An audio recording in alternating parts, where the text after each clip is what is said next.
بسم الله الرحمن الرحيم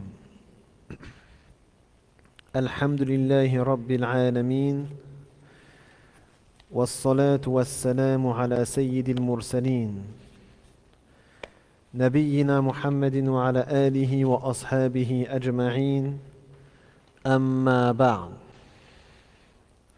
فنواصل في مدارستنا لكتاب الرسالة للإمام العلامة أبي محمد عبد الله ابن أبي زيد القيرواني رحمه الله تعالى وغفر له ونفعنا بعلومه في الدارين. وكنا دخلنا في باب المواقيت، مواقيت الصلاة،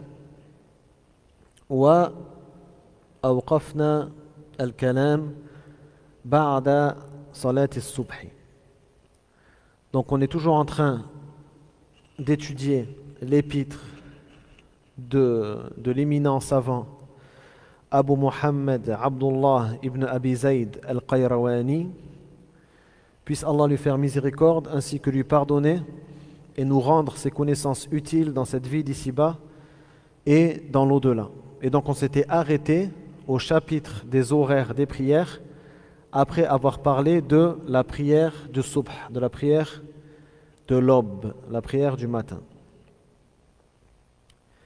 وقبل أن نبدأ في الكلام عن وقت صلاة الظهر أحببت أن أنبهكم على سنة متروكة أحياها أخونا أسامة في صلاة المغرب، ألا وهي قراءة الزلزلة في الركعة الأولى والثانية. هذه السنة وردت في حديث أن رسول الله صلى الله عليه وسلم قرأ سورة الزلزلة في الركعة الأولى والثانية في صلاة الفجر. فالراوي على ما أتذكر هو عبد الله بن معاذ، فيقول فكنا لا ندري أقصدها أم لا، أقصد أن يكرر نفس السورة أو لم يقصد. فهذه سنة يعني لم أرى أحدا يطبقها في مسجد قبل اليوم. أنا فعلتها مرة في الفجر في مصر، وهذه المرة الثانية التي أراها. Donc avant de commencer, je tenais à attirer l'attention sur cette sunna délaissée que notre frère Oussama a revivifié pendant Salat al-Maghrib, c'est le fait de lire Surat al-Zalzala dans la première et la deuxième raka'a de la prière. Et donc là, c'est une sunna que le prophète sallallahu alayhi wa sallam a fait une fois. Si je me souviens bien, c'est le transmetteur du hadith, c'est Abdullah ibn Mu'adh, donc qui nous rapporte qu'une fois le messager d'Allah sallallahu alayhi wa sallam a lu Surat al-Zalzala dans la prière du Fajr, dans la première et la deuxième raka'a. Et donc lui-même se demande, il dit et on ne savait pas si le messager d'Allah sallallahu alayhi wa sallam avait voulu faire ceci ou pas. Il ne savait pas s'il avait fait exprès de lire deux fois Surat al-Zalzala ou s'il n'avait pas fait exprès. Et cette sunna, je l'avais mis en pratique une fois en Égypte pendant Salat al-Fajr, et j'avais jamais vu personne la mettre en pratique. C'est la première fois aujourd'hui que j'ai vu quelqu'un d'autre la mettre en pratique. Jazahullahu khayra. سؤال هو سنة سواء كان مقصودا أو غير مقصود فهو من السنة. Donc que le prophète sallallahu alayhi wa sallam l'ait voulu ou pas, c'est une sunna. On peut l'appliquer, Inch'Allah, en prenant le messager d'Allah sallallahu alayhi wa sallam comme modèle, et on a une récompense pour ceci. قال المصنف رحمه الله تعالى: ووقت الظهر إذا زالت الشمس عن كبد السماء وأخذ الظل في الزيادة، ويستحب أن تؤخر في الصيف إلى أن يزيد ظل كل شيء ربعه بعد الظل الذي زالت عليه الشمس. وقيل إنما يستحب ذلك في المساجد ليدرك الناس الصلاة. وأما الرجل في خاصة نفسه فأول الوقت أفضل له وقيل أما في شدة الحر فالأفضل له أن يبرد بها أن يبرد بالصلاة يبرد بها يعني يؤخرها إلى نهاية شدة الحر يعني. وإن كان وحده لقول النبي صلى الله عليه وسلم أبردوا بالصلاة فإن شدة الحر من فيح جهنم شدة انتشارها فيحها شدة انتشارها وآخر الوقت أن يصير ظل كل شيء مثله بعد ظل نصف النهار. Donc il a dit, puisse Allah lui faire miséricorde, le temps de la prière du dhuhr, donc la prière du milieu de la journée. Le traduire par la prière de midi, c'est pas exact. Parce que midi, c'est quand le soleil est au zénith. Et là, comme on va le voir, c'est pas ça qui est voulu. Donc le temps de la prière du milieu de la journée est marqué par le moment où le soleil décline du milieu du ciel et où l'ombre commence à augmenter. En été, il est recommandé de retarder cette prière jusqu'au moment où l'ombre de chaque chose a augmenté d'un quart de sa longueur. C'est-à-dire d'un quart de la longueur qu'elle a à la base lorsque le soleil commence à décliner. Selon une autre opinion, il n'est recommandable, donc la traduction elle n'est pas terrible, il te dit on a dit dans le sens il paraît, dans le sens c'est faible, c'est pas à suivre, d'accord? C'est ça qu'il veut dire. Il paraît qu'il est recommandable de retarder ainsi la prière c'est-à-dire seulement quand celle-ci est faite dans les mosquées, pour permettre aux fidèles d'arriver à temps. Il paraît, selon une troisième opinion, quand la chaleur est intense, il est plus méritoire pour le fidèle de faire la prière quand la température a fraîchi. C'est-à-dire qu'en été, pendant les périodes de canicule, on attend, même s'il est seul.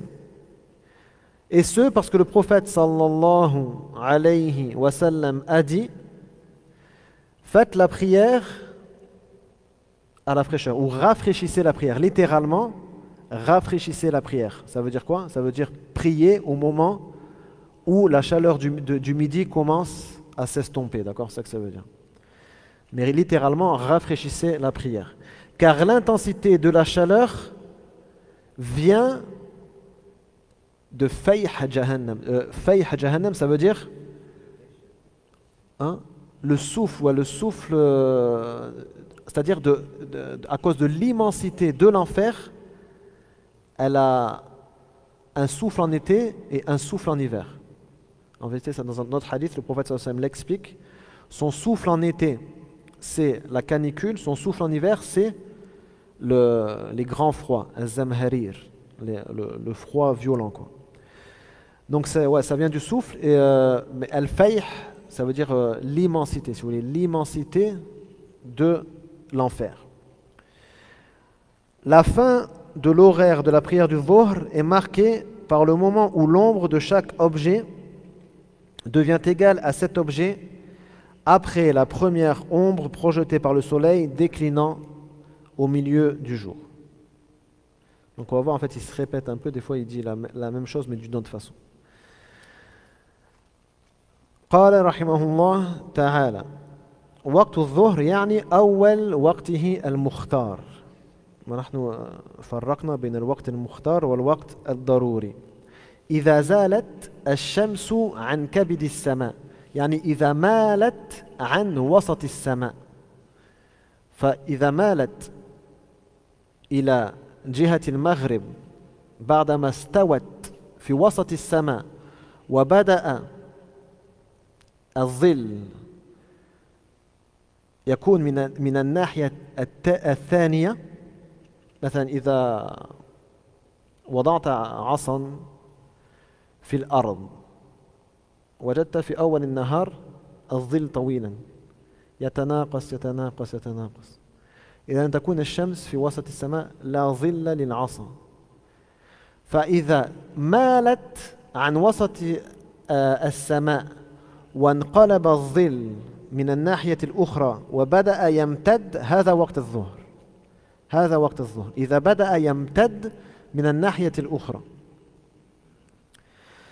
فهذا أول وقت الظهر المختار.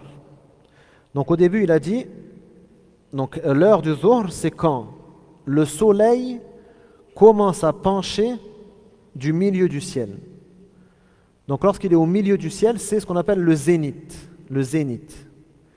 Pour faire simple, si on veut savoir exactement, on met un piquet dans le sol. Le matin, quand le soleil va se lever, l'ombre du piquet va être, donc si le soleil est là, l'ombre du piquet va être de ce côté. Et elle va diminuer, diminuer, diminuer, jusqu'à ce qu'on arrive au zénith. Au zénith, il n'y a plus d'ombre. Ou sinon, il y a une ombre vraiment très proche du piquet. Dès que le soleil passe de l'autre côté et que l'ombre commence à s'agrandir de l'autre côté du piquet, c'est à ce moment-là l'heure du Zuhr. Donc ce n'est pas la prière de midi, parce que midi c'est le zénith. C'est juste le début de l'après-midi en vérité. Le début de l'après-midi, quand le soleil passe du zénith à l'autre côté que commence l'après-midi. Non. طيب. وأخذ الظل في الزيادة. هذا هو الذي قلنا. ويشرح نفسه يقام عود مستقيم فإذا تناهى الظل في النقصان وأخذ في الزيادة فهو وقت الزوال. فهو وقت الزوال يعني زوال الشمس عن كبد السماء، ميل الشمس عن وسط السماء. ويستحب أن يؤخر الظهر في الصيف.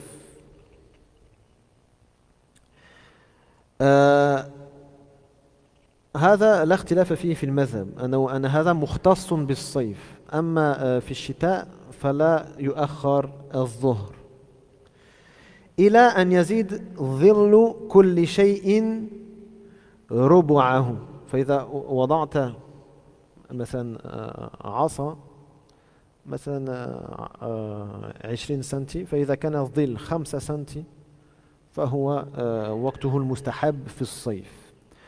Donc ensuite il a dit, et il est préférable en été de retarder la prière du Zuhr jusqu'à que l'ombre de chaque chose équivaut à son quart, au quart de cette chose. Donc premièrement, dans l'école malikite, il n'y a aucune divergence dans le fait que cette recommandation concerne l'été, c'est tout, ça ne concerne pas l'hiver, ça concerne seulement l'été, ça ne concerne que l'été. Deuxièmement, comment sait-on que la chose fait le quart? Par exemple, admettons qu'on a planté un piquet de 20 cm, lorsque l'ombre fera 5 cm, ce sera l'heure où il est recommandé de retarder le Zuhr en été. D'accord? Pourquoi? Il a été dit soit à cause de justement la canicule, comme on a vu dans le texte de Ibn Abi Zayd, soit à cause du fait que pour que les gens puissent se regrouper à la mosquée. Donc si c'est pour que les gens puissent se regrouper à la mosquée, forcément ça va être que dans les mosquées. Il ne sera pas préférable de le faire pour celui qui est tout seul chez lui. Dans le second cas, si c'est à cause de la canicule, forcément, il sera préférable même à celui qui est chez lui de la retarder. Donc c'est ça la différence entre la cause. Quelle est la cause? D'accord? Est-ce que c'est seulement pour que les gens se réunissent ou est-ce que c'est à cause de la chaleur elle-même? Et le hadith du prophète, sallallahu alayhi wa sallam, de se réunir?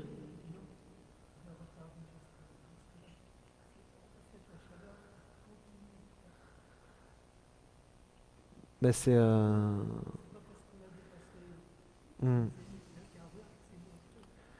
Mais c'est pas un quart d'heure. Quand l'ombre elle fait le quart, on va dire ça, c'est genre 1 heure, 1 heure et demie. Hein.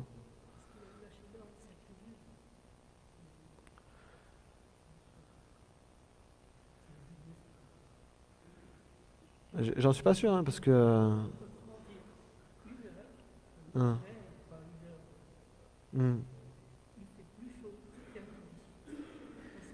Ouais, ouais. Hmm. Mais après, quand on commence à se rapprocher de la Asr, ça commence à... Hmm.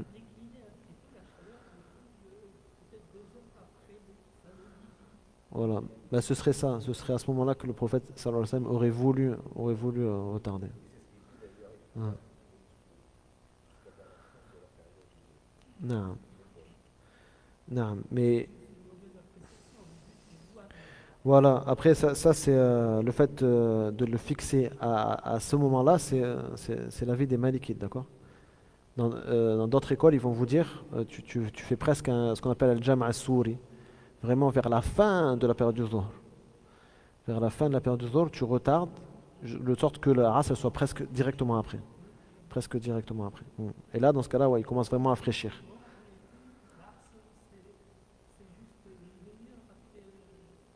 Voilà, exactement. Exactement. Il y aurait que genre une demi-heure entre les deux prières, c'est tout.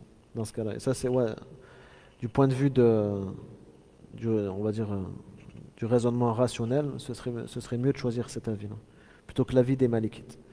Mais là, ce qu'il dit, c'est l'avis, c'est le mashhour, d'accord? C'est l'avis le plus connu.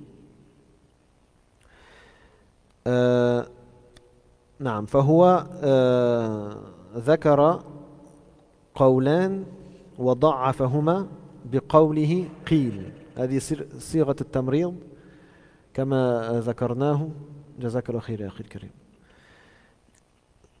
صيغة التمريض التي إذا ورد الفعل بالمبني لما لم يسمى فاعل قيل ذكر روي هذا يدل على ضعف الذي يليه عند المصنف فذكر قولين ضعيفين عنده أولا أن هذا خاص بأهل المساجد فقط حتى يجتمع الناس فهو يضاعف والقول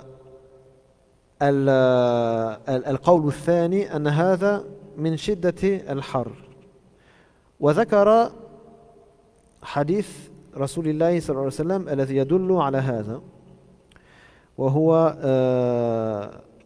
أبرد بالظهر أو هو رواه بلفظ الصلاة فإن شدة الحر من فيح جهنم وهذا الحديث ورد في الموطأ بلفظ آخر إذا اشتد الحر فأبردوا عن الصلاة فإن شدة الحر من فيح جهنم هذا ما ورد في الموطأ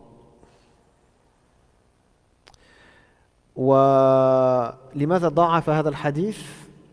لأنه عنده الأمر بتعجيل الصلاة يقدم على هذا الأمر وبعضهم قالوا الأمر بالتعجيل منسوخ بهذا الأمر فالمسألة خلافية في داخل المذهب المسألة خلافية. Donc il a cité deux paroles qui pour lui sont faibles parce qu'il les a dit en disant, comme je vous ai dit, il paraît, ce qu'on appelle sirat tamrid, qila, il paraît que ce serait que pour que les gens de la mosquée puissent se réunir, ce serait spécifique aux gens de la mosquée, et donc celui qui est dans sa maison, il doit la prier au début de l'heure, même en été. Et l'autre parole, qui est le fait de dire que c'est à cause de la canicule. Et là, malgré qu'il mentionne le hadith, qui est un argument, et que Malik lui-même a rapporté dans le Muwatta, ce qui est apparent, c'est qu'il considère ça comme faible. Ibn Abi Zayd, il considère ça comme faible, même s'il le mentionne, et qu'il mentionne le hadith.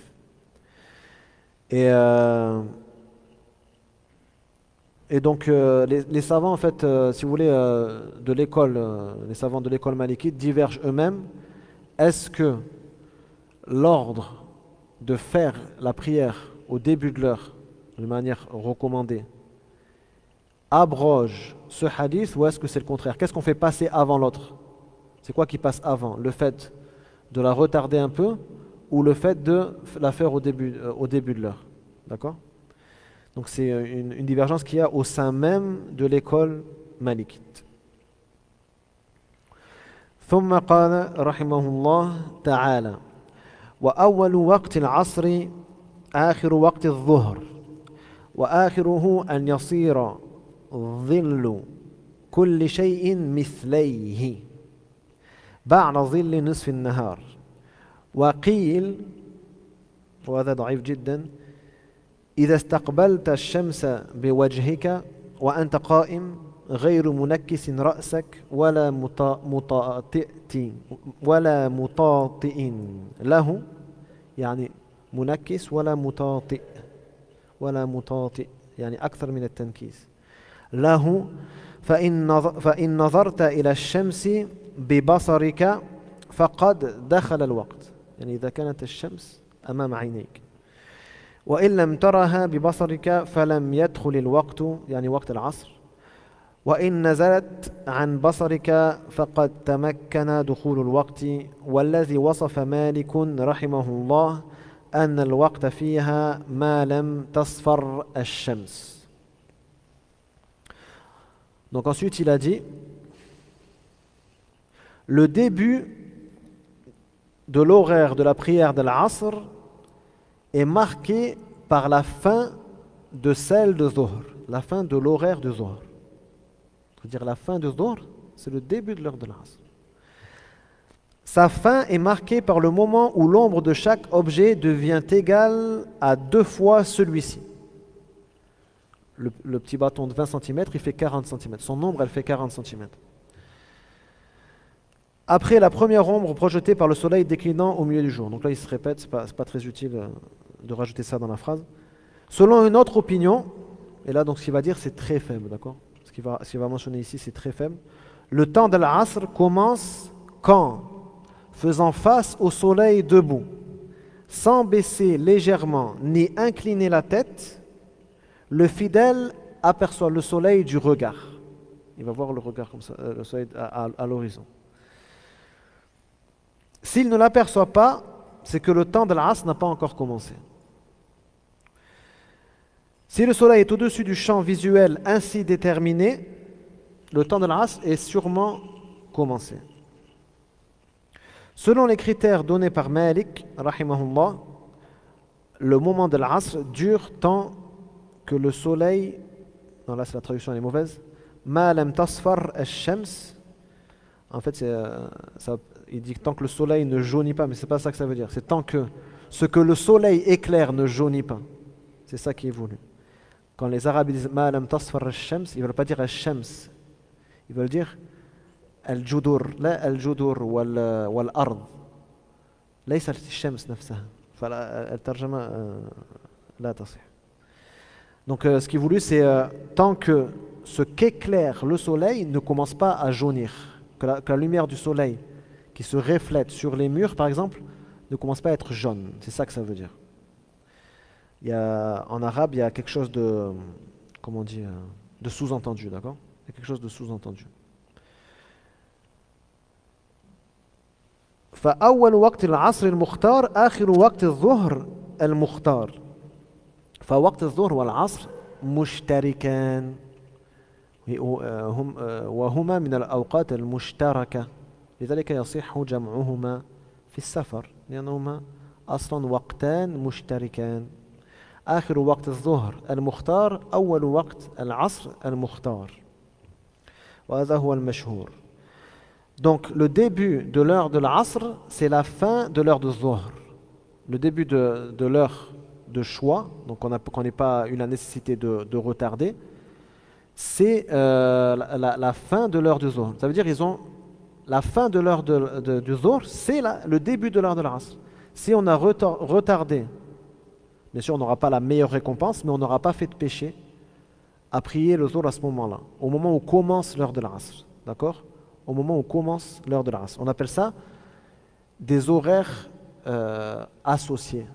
Des horaires, comment on peut traduire ? Waqtan mushtarik, awqat mushtaraka, partagés. Jazakumullah khairan. Des horaires partagés. D'accord ? C'est pour ça que tu peux réunir le Dhuhr et l'Asr en voyage, parce que c'est des horaires partagés. Le Fajr, c'est tout seul. Tu n'as pas le droit de le retarder de son heure. Et donc ça c'est le meshhour dans l'école malikite, c'est-à-dire la parole la plus connue, la parole qu'on donne dans la fatwa dans l'école malikite. Comment on le définit, comment on définit ce moment-là, أن يصير ظل كل شيء مثليه بعد ظل نصف النهار. Donc c'est le moment où notre bâton de 20 cm, son ombre elle fait 40 cm. En fait, pour faire simple, tu mets un bâton de cette longueur-là. D'accord? Après, tu as juste à faire comme ça. Tac, tac. Tu sais que ça fait 2 fois. C'est le moment où commence l'heure de... Si tu n'as pas de montre, tu n'as rien. Tu mets un bâton de la taille, donc le chibre comme ça. Et hop, tu fais 2 fois comme ça. Lorsque l'ombre elle arrive comme ça, c'est le début de l'heure d'Al-Asr. C'est compréhensible? طيب. وقيل فهو هنا يذكر قولا ضعيفا جدا. وقيل إذا استقبلت الشمس بوجهك وأنت قائم غير منكس رأسك ولا مطأطئ له فإن نظرت إلى الشمس ببصرك فقد دخل الوقت وإن لم ترها ببصرك فلم يدخل الوقت. Donc là après il dit quelque chose de très faible.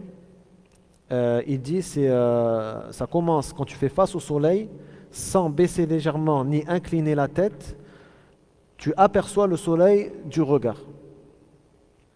C'est ça le début de l'Asr. Donc لماذا هذا قول ضعيف? Pourquoi elle est faible cette parole? Pourquoi elle est faible? Le fait de dire c'est quand tu vois le soleil devant toi comme ça, sans baisser la tête, etc. Hein. Personne n'a une idée?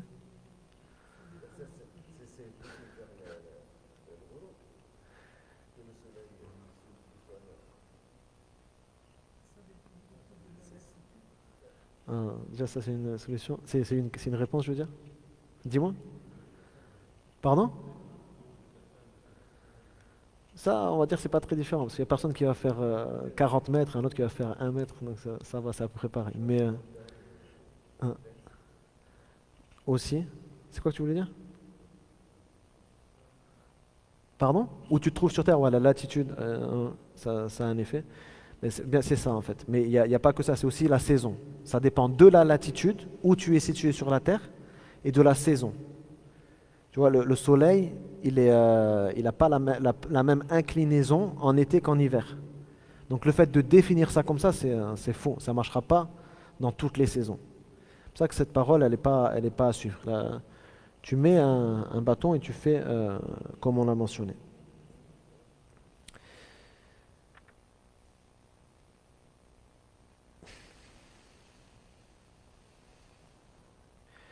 والذي وصف عن مالك رحمه الله أن الوقت فيها ما لم تصفر الشمس. وهذا حديث أصلا، هذا لفظ حديث. يعني ما لم تصفر الشمس، يعني ما لم تصفر ما تضيئه الشمس من الجدران والأرض.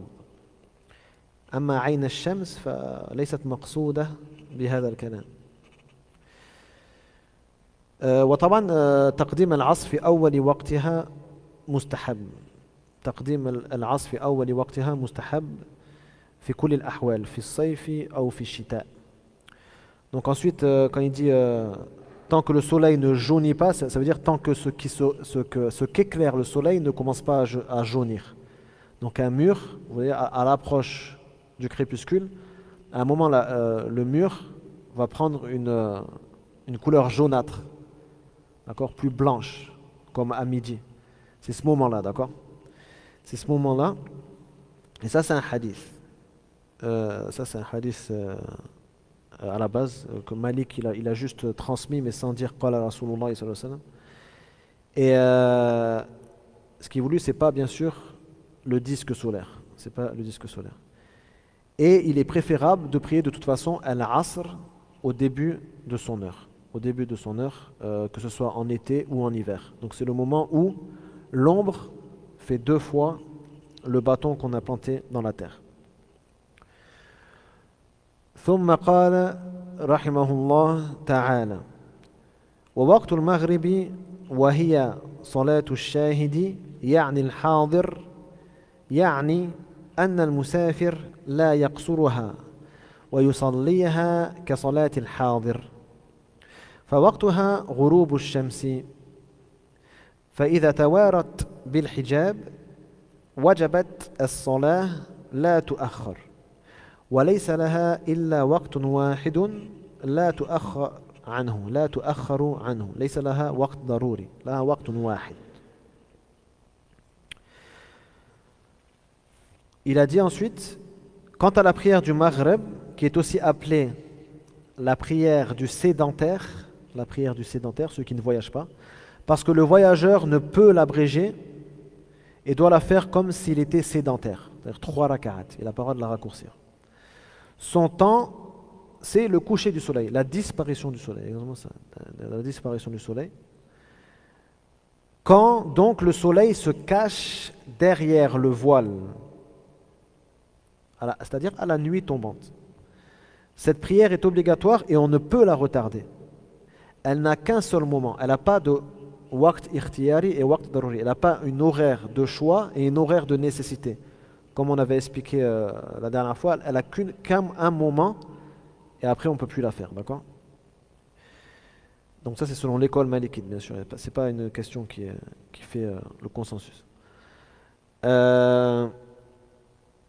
Elle n'a qu'un seul moment après lequel on ne peut la retarder.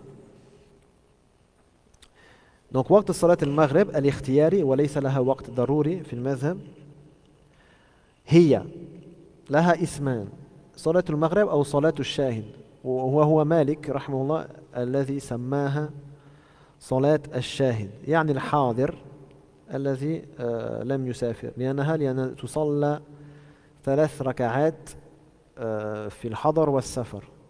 ولماذا لم نسمي صلاة الفجر صلاة الشاهد والله أعلم لأنها تشبه التي تقصر لأنها ركعتان فاختصت صلاة المغرب بهذا الاسم بسبب هذا.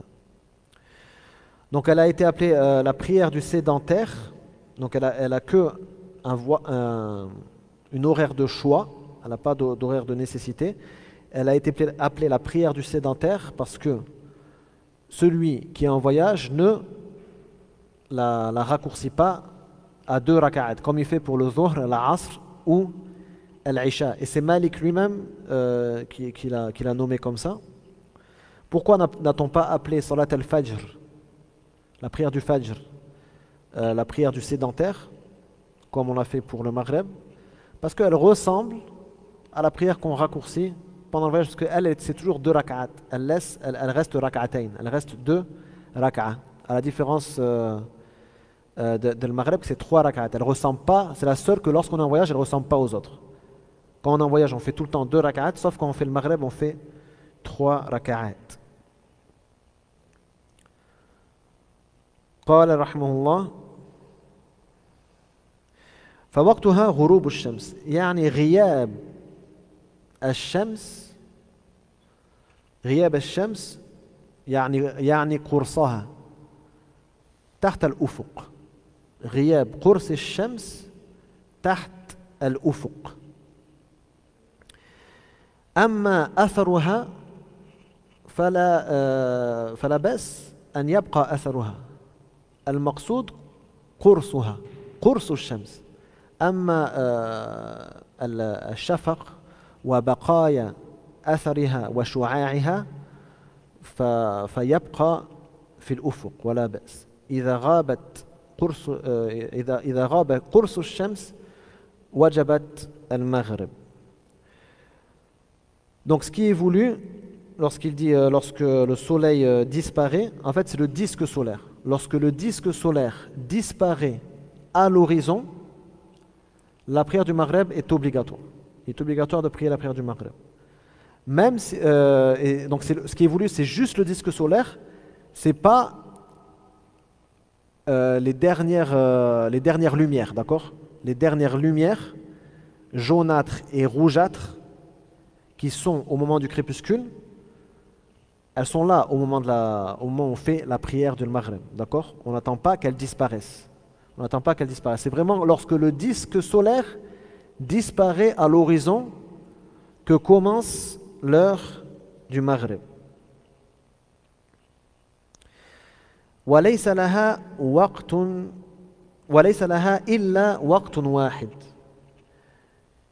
يعني أنه يجب أن نصليها مباشرة بعد دخول وقتها مع مراعاة شروطها ومقدماتها من وضوء واكتساء واستقبال القبلة فيكون مثلا 5 دقائق 10 دقائق بالكثير بعد أذان المغرب يجب أن تصلى حينئذ ولا يجوز تأخيرها عند المالكية.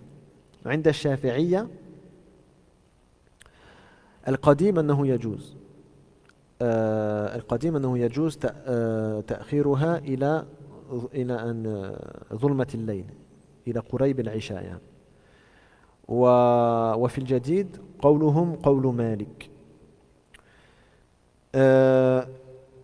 Donc elle n'a qu'une seule horaire, donc c'est-à-dire que dès que commence l'heure du Maghreb, il faut la prier absolument en prenant en considération le fait de faire tout ce qui est condition et introduction à la prière du Maghreb.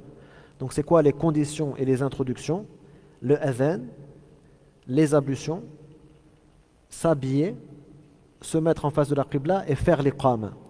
Donc en l'espace de 5 à 10 minutes après le début de l'heure du Maghreb, il faut que tu commences à prier le Maghreb, obligatoirement.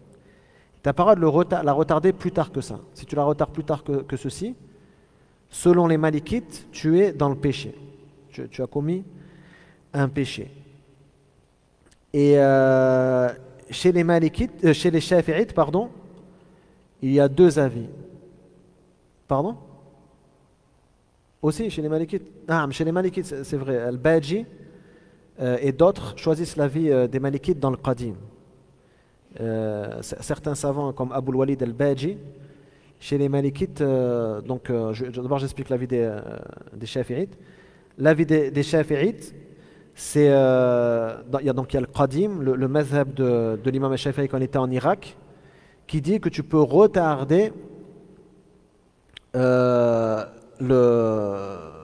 prière du Maghreb jusqu'à Maghrib al-Shafaq, c'est-à-dire jusqu'à ce que la lumière rougeâtre s'efface complètement. Genre que ce soit un peu avant l'heure de l'Isha, genre un quart d'heure avant l'heure de l'Isha, qu'il commence à faire noir, jusqu'à ce qu'il commence à faire noir. Tu as tout ce temps-là pour la prier. Donc là, par exemple, ça fait, on va dire, tu pourrais la retarder jusqu'à 18h, quelque chose comme ça, tu vois. 18h, 18h10 maximum. Al-Jadid, donc l'école ou l'avis que l'imam al-Shafi'i a changé lorsqu'il était en Égypte, c'est que c'est la même chose que l'avis des Malikites. Donc son premier avis était plus souple que son deuxième avis. Chez les Malikites, il y a certains savants comme Abu al-Walid al-Baji qui sont du même avis que les Shafi'ites dans le Qadim. Pourquoi? Parce qu'il y a un hadith. Il y a un hadith du messager d'Allah sallallahu alayhi wa sallam, Ma lam yaghib ash-shafaq. Le prophète sallallahu alayhi wa sallam il a dit Ma lam yaghib ash-shafaq. Tant que la couleur rougeâtre du crépuscule n'a pas disparu. Ouais, ça peut être 30 à 40 minutes, ça dépend le moment dans l'année. On va dire que tu as presque 40-45 minutes pour la prier, un truc comme ça. Un peu moins d'1 heure, pour la prier. Donc ça te laisse vraiment... donc là, dans ce cas-là, il y aurait un darouri, tu vois. Il y aurait le waqt al-mukhtar, tu l'as fait directement. Donc l'horaire choisi. Et l'horaire nécessaire, tu l'as fait donc quelques minutes avant la salat al-isha. Non. Il y a une question sur ça? طيب. ثم قال رحمه الله تعالى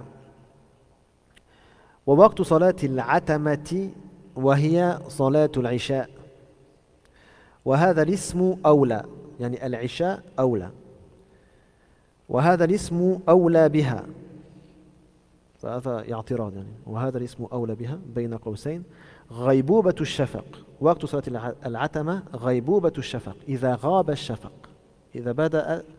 إذا بدأت ظلمة الليل والشفق الحمرة الباقية في المغرب من بقايا شعاع الشمس الحمرة، لأنه في اصفرار واحمرار.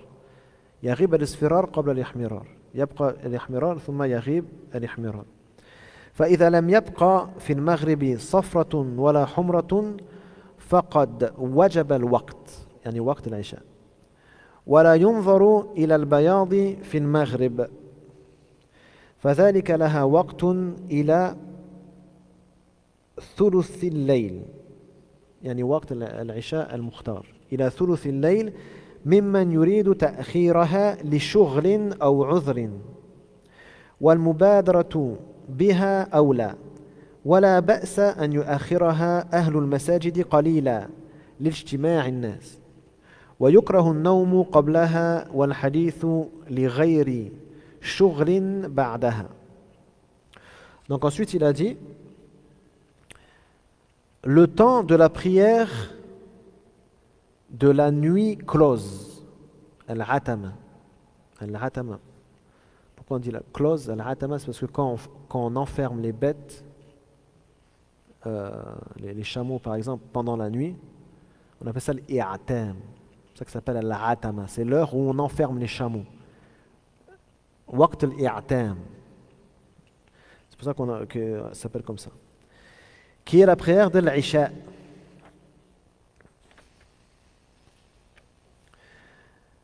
Et ce dernier nom lui convient mieux. Donc il faut mieux l'appeler al-Isha. Et celui où disparaît la lueur crépusculaire du soir. Donc la lueur rougeâtre du shafaq, comme j'ai expliqué.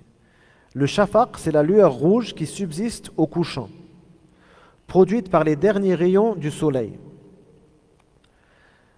Donc quand il disparaît, c'est l'heure de l'Isha, quand il commence à faire noir. En gros, c'est ça. Quant au couchant, il n'y a plus ni lueur jaune, ni lueur rouge. Cela marque que la prière est devenue obligatoire. On n'a pas à se préoccuper de la lueur blanche qui peut subsister au couchant. Lueur blanche, c'est-à-dire vaguement blanche. C'est-à-dire, il fait déjà noir, mais des fois on a l'impression qu'à l'horizon, il y a encore un petit peu de blanchâtre, grisâtre, comme ça. C'est ça qu'il veut dire. Donc ça, on ne s'en préoccupe pas, du moins qu'il fait bien noir.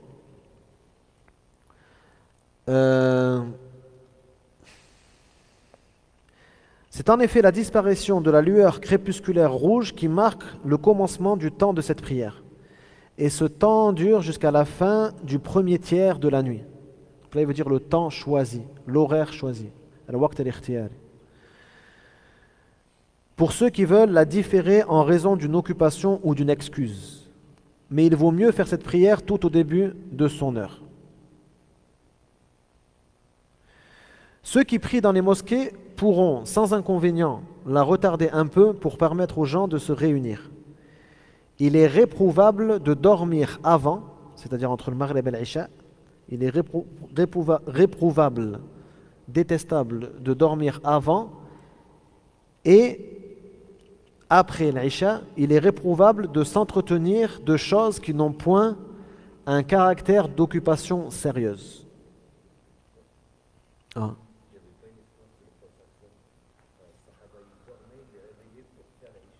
Non, sahih. Donc ouais, il y a un hadith qui dit que le prophète sallallahu alayhi wa sallam une fois est sorti donc tard pour l'Isha jusqu'à thuluth al-layl, et les sahaba commençaient à s'endormir en l'attendant. Donc ce hadith-là donc est un argument pour ceux qui disent qu'il est recommandé de la retarder si les gens de la mosquée ça les dérange pas, quoi. Si les gens de la mosquée ça les dérange pas qu'on la retarde, il faut mieux la retarder jusqu'à la fin du premier tiers de la nuit. Donc la nuit ça commence du Maghreb et ça finit avec le Fajr. Quand on dit le tiers de la nuit, donc tu comptes par exemple de 17h10 à 6h20, donc donc ça fait 12h et 49 minutes. Tu comptes, tu le divises en 3. Le premier tiers, c'est la fin du... Voilà. Tu comptes combien d'heures du crépuscule. Donc ça va faire 12h49, ça va faire quelque chose comme 4h20, un truc comme ça. Et donc tu fais de 17h10, tu rajoutes 4h20, donc ça va faire 21h30. Donc ce serait préférable dans ce cas-là de la retarder jusqu'à 21h30. Chez les Malikites, tu as jusqu'à 21h30 pour la prière Waqt Mukhtar, donc horaire choisi. Horaire choisi.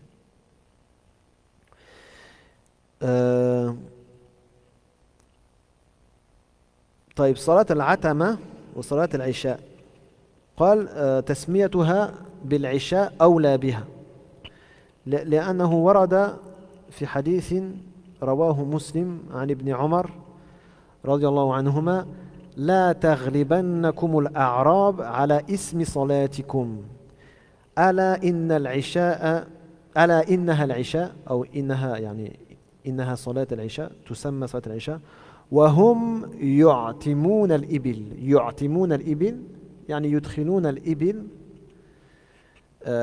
معاطنهم في الليل أو اسطبل الإبل يعني الذي ينام فيه بالليل. Donc quant à ce qui se concerne le fait de l'appeler al-atama, il y a un hadith que l'imam Muslim a rapporté d'après Abdullah ibn Omar radiyallahu anhuma que le messager d'Allah sallallahu alayhi wa sallam a dit que les Bédouins que les Bédouins ne soient pas vainqueurs dans leur appellation de cette prière. C'est bien Salat al-Isha, c'est bien al-Isha. Quant à eux, yu'timoun al-ibil, donc ils font rentrer les chameaux à cette heure-ci. C'est pour ça qu'ils appellent Salat al-Atama, l'heure où on fait rentrer les chameaux dans leurs étables. En gros, c'est ça. Donc le prophète sallallahu alayhi wa sallam, dans ce hadith, il nous interdit de la nommer al-Atama. Et dans un autre hadith, le messager d'Allah sallallahu alayhi wa sallam, il dit لو يعلم الناس ما في العتمة والصبح من الخير لأتوهما ولو حبوا لأتوهما ولو حبوا. Donc dans un hadith, le messager d'Allah sallallahu alayhi wa sallam, il a dit si les gens savaient ce qui se trouvait comme bien dans la prière de Al-Atama, donc il a utilisé ce nom-là, et As-Subh, donc celle de l'aube, ils iraient à ces prières même en rampant. Ils y iraient même en rampant. Et donc là, le prophète sallallahu alayhi wa sallam l'a lui-même appelé Al-Atama. Donc là, اختلف المفسرون للحديث يعني الشارحون للحديث منهم من قال يقدم الحاضر الاحتمال أن يكون ناسخا للآخر فجاء النهي بعدما كان جائزا ومنهم من يقول هذا لبيان الكراهية وأنه ليس على التحريم ليس حراما أن تقول صلاة العتمة ولكن يستحب لك أو خلاف الأولى أن تقول العتمة فالأولى أن تسميها العشاء. Donc ensuite les savants qui ont expliqué les deux hadiths ont divergé sur comment réunir entre les deux hadiths. Et donc il y en a qui ont dit qu'on fait passer l'interdiction sur l'autorisation, donc ce serait haram de dire al-atama parce qu'il est possible que l'interdiction abroge le texte où le prophète sallallahu alayhi wa sallam l'a appelé al-atama. Et d'autres savants comme l'imam al-Nawawi dans son explication de Sahih Muslim ont dit ceci montre qu'il est autorisé de l'appeler al-atama et que c'est seulement détestable de la nommer al-atama et qu'il vaut mieux l'appeler al-isha, mais ce n'est pas haram de l'appeler al-atama, c'est juste pas recommandé. فإذا لم يبقى في المغرب من شعاع الشمس صفرة ولا حمرة بدأ وقت العشاء. Donc lorsqu'il ne reste aucune lueur jaunâtre ni rougeâtre après le Maghreb, donc c'est vraiment le début des ténèbres, c'est le noir de la nuit, c'est le moment où commence al-Isha. Donc on ne fait pas attention s'il y a un peu de grisâtre et de blanchâtre qui reste à l'horizon du côté du Maghreb.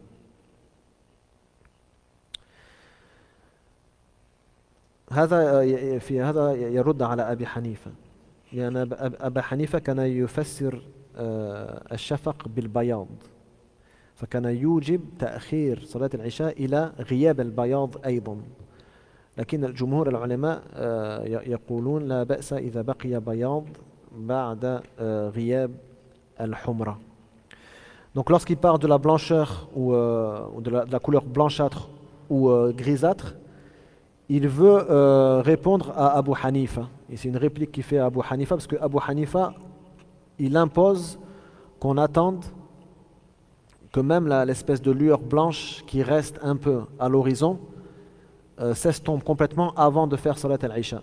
Mais la plupart des ulama voient que ceci n'est pas une obligation. ولا بأس أن يؤخرها أهل المساجد قليلا للحديث الذي ذكرته. لا بأس هنا بمعنى يستحب ويعني ذلك لا بأس بمعنى يستحب لا يعني فقط رفع الحرج. ولكن هذا القول ضعيف عند المالكية مع أن الحديث يقوي. ويكره النوم قبلها قبل صلاة العشاء ما بين المغرب وصلاة العشاء وقيل يورث الجنون من نام بين المغرب والعشاء أورثه ذلك الجنون. والحديث بعدها الكلام بعدها النوم قالوا هذا ورد عن الإمام الشافعي أنه سمع أن النوم بين المغرب والعشاء يورث الجنون فكان لا يصدق ذلك لأنه كان طبيبا فلا يصدقه فرأى رجلا ينام ما بين المغرب والعشاء فبان مجنونا فصدقه بعد ذلك. فهذا يعني مما يروى لا بأس بذكره هنا. Donc il est autorisé dans les mosquées de retarder Salat al-Isha jusqu'à la moitié, jusqu'au tiers de la nuit, pardon. Donc on avait dit là, par exemple, aujourd'hui ça ferait le tiers de la nuit, ça ferait vers 21h15, 21h30.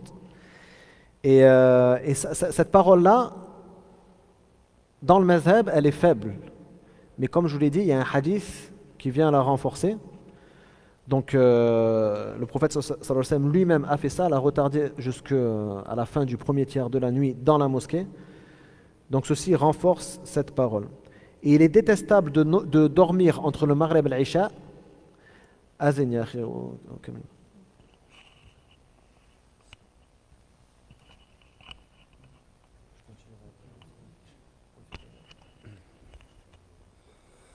الله أكبر الله أكبر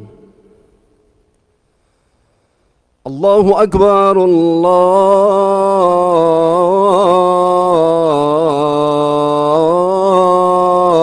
الله أكبر أشهد أن لا إله إلا الله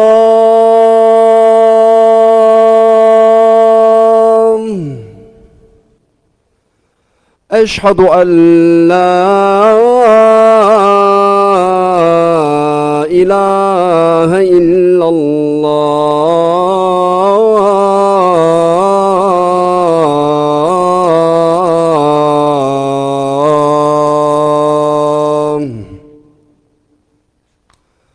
أشهد أن محمد رسول الله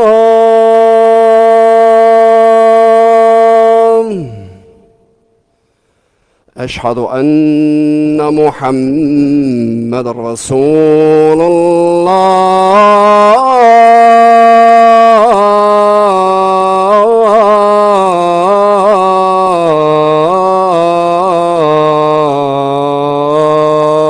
الله حي على الصلاة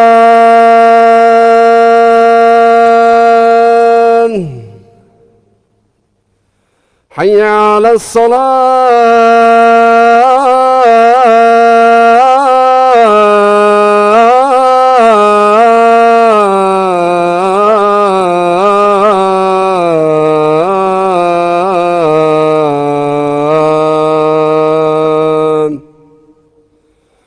حي على الفلاح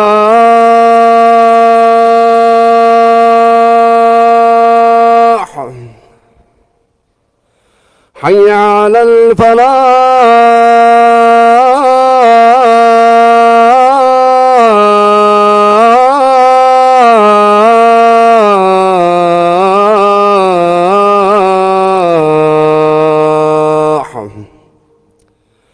الله أكبر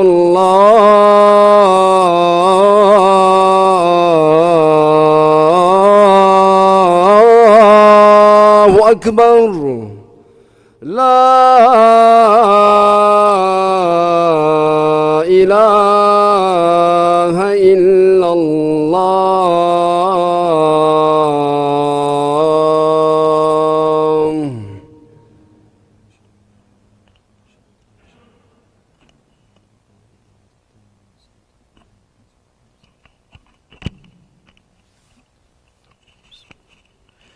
Bismillah. Donc, il est détestable de dormir entre le Maghreb et l'Isha. Il est détestable de dormir entre le Maghreb et l'Isha. Bon, il y a un hadith, كان يكره كان صلى الله عليه وسلم يكره النوم قبلها والحديث بعدها. صلاة العشاء. كان يكره النوم قبلها والحديث بعدها. Donc il détestait qu'on dorme avant l'Isha et qu'on reste à discuter après l'Isha. Et il a été dit dans la sagesse pourquoi. Bon, bien sûr, une chose qui paraît évidente, c'est que tu risques de rater Salat al-Isha si tu dors avant, vu qu'il n'y a pas beaucoup de temps entre les deux prières. Ça, c'est ce qui est apparent. Et aussi, il a été mentionné que ceci provoquerait la folie. Que le fait de dormir entre le Maghreb et l'Isha provoquerait la folie. Et on va dire, c'est comment dire, un adage chez les Arabes. Et l'imam al-Shafi'i n'y croyait pas. L'imam al-Shafi'i disait c'est pas vrai que ça provoque la folie. Parce que lui-même étant médecin, il croyait pas, pour lui c'était superstitieux. Et il est dit qu'un jour il a vu dormir quelqu'un entre le Maghreb et l'Isha et qui s'est rendu compte après l'Isha que c'était un fou. Que c'était un fou, donc il a dit il y a peut-être une base à cet adage que les gens rapportent. Bien sûr, si on parle d'une préoccupation importante, comme le travail, comme une question de science, une question une fatwa, comme par exemple un mariage, pour la célébration d'un mariage, pour s'occuper d'un invité, par exemple un voyageur qui vient d'arriver, qui salue ses voisins, etc., etc. Tout ce genre de préoccupations sont autorisées. C'est le fait de parler pour rien dire, de parler sans qu'il y ait une cause qui implique qu'on doit discuter d'une chose importante. ونكتفي بهذا القدر واللهم علمنا ما ينفعنا وانفعنا بما علمتنا وزدنا علما اللهم علمنا ما ينفعنا وانفعنا بما علمتنا وزدنا علما اللهم اغفر لنا ذنوبنا وكفر عنا سيئاتنا وتوفنا مع الأبرار اللهم آتنا في الدنيا حسنة وفي الآخرة حسنة وقنا عذاب النار اللهم يا مجيب نجي إخواننا وأخواتنا المستضعفين في فلسطين وفي كل مكان اللهم نجهم اللهم نجهم اللهم انصرهم وأمدهم بمدد من عندك وأطعمهم واسقهم يا رب العالمين وصل وسلم على نبينا محمد وعلى آله وصحبه